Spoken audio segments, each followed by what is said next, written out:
Greetings and welcome to the Fan Perspective. I'm your host Nathan Nile here with another all-new edition of WNBA Weekly. This week's news begins with the changing of the guard. Angel McCoughtry returned to the lineup, but the Dream still lost their third straight game. And then the next day, Delle Donne and the Sky got their fourth straight victory, and they took sole possession of first place in the Eastern Conference. And then later on Thursday, Griner missed the game, but the Mercury, who had lost 3 straight up to that point, finally got a win against the Sparks, who had won 6 consecutive games up to that point and were previously undefeated at home this season. So after an exciting week of action, here are the current standings.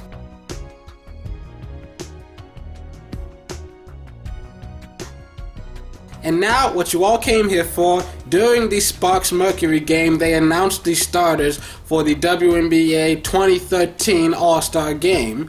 And first, let me say there is a link in the description so you can see the full schedule for the All-Star festivities. The game itself is Saturday, July 27th, but the festivities officially kick off on Thursday the 25th. So yeah, you can check out that link. So if you're somebody who lives in the Connecticut area, then whatever. Yeah. The Eastern Conference starters are from the Chicago Sky, Epiphany Prince with her second selection to the All-Star Game. Cappy Pondexter from the New York Liberty, this is her 5th selection. And then you have Elena Delle Donne from the Chicago Sky. She is the first rookie to ever be the leading vote getter, and she's the first second overall pick to get named a starter. And you also have Tamika Catchings. This is her 8th time being selected to an All-Star Game. And then you have Angel McCoughtry. This is her 2nd selection. And then for the Western Conference, you have Diana Taurasi. This is her 6th selection. Brittany Griner, she is the 4th number 1 overall draft pick to be named a starter. The last one was Maya Moore, who, by the way, she was selected as well for the 2nd time in her career. Simone Augustus, also from the Lynx, she was selected for the 4th time in her career. And Candace Parker from the Sparks, she had this is the 2nd selection of her career. And this is the first time that the top 2 picks were both named starters to the All-Star Game.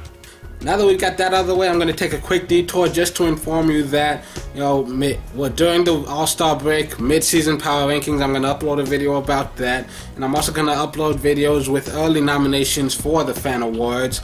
And I'm going to tell you, these are the players who I'm considering for it right now, and this is why. And right now, I'm definitely doing League MVP. I decided not to do Rookie of the Year simply because it's pretty much consensus that Elena Delle Donne deserves it. I think like 70% of the people on WNBA.com said that she, without a doubt, is the Rookie of the Year. But I have been following the league very closely this season, and I have made the decision that I want to do an award for Defensive Player of the Year.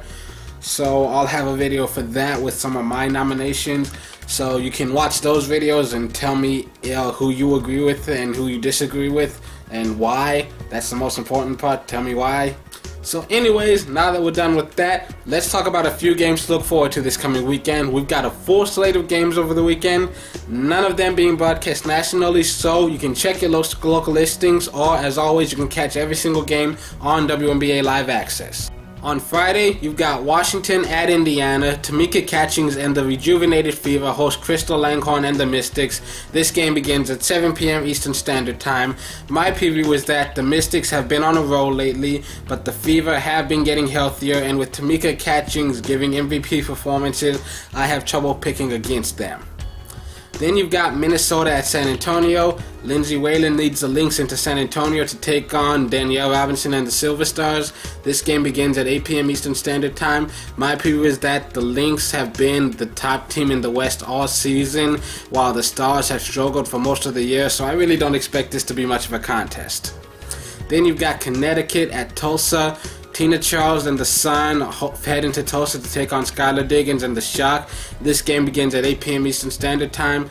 My preview is that each of these teams is at the bottom of their respective conference. It's hard to choose either of them with conference, but between the two, I like the Sun a little bit more. Then on Saturday, you've got Connecticut at San Antonio.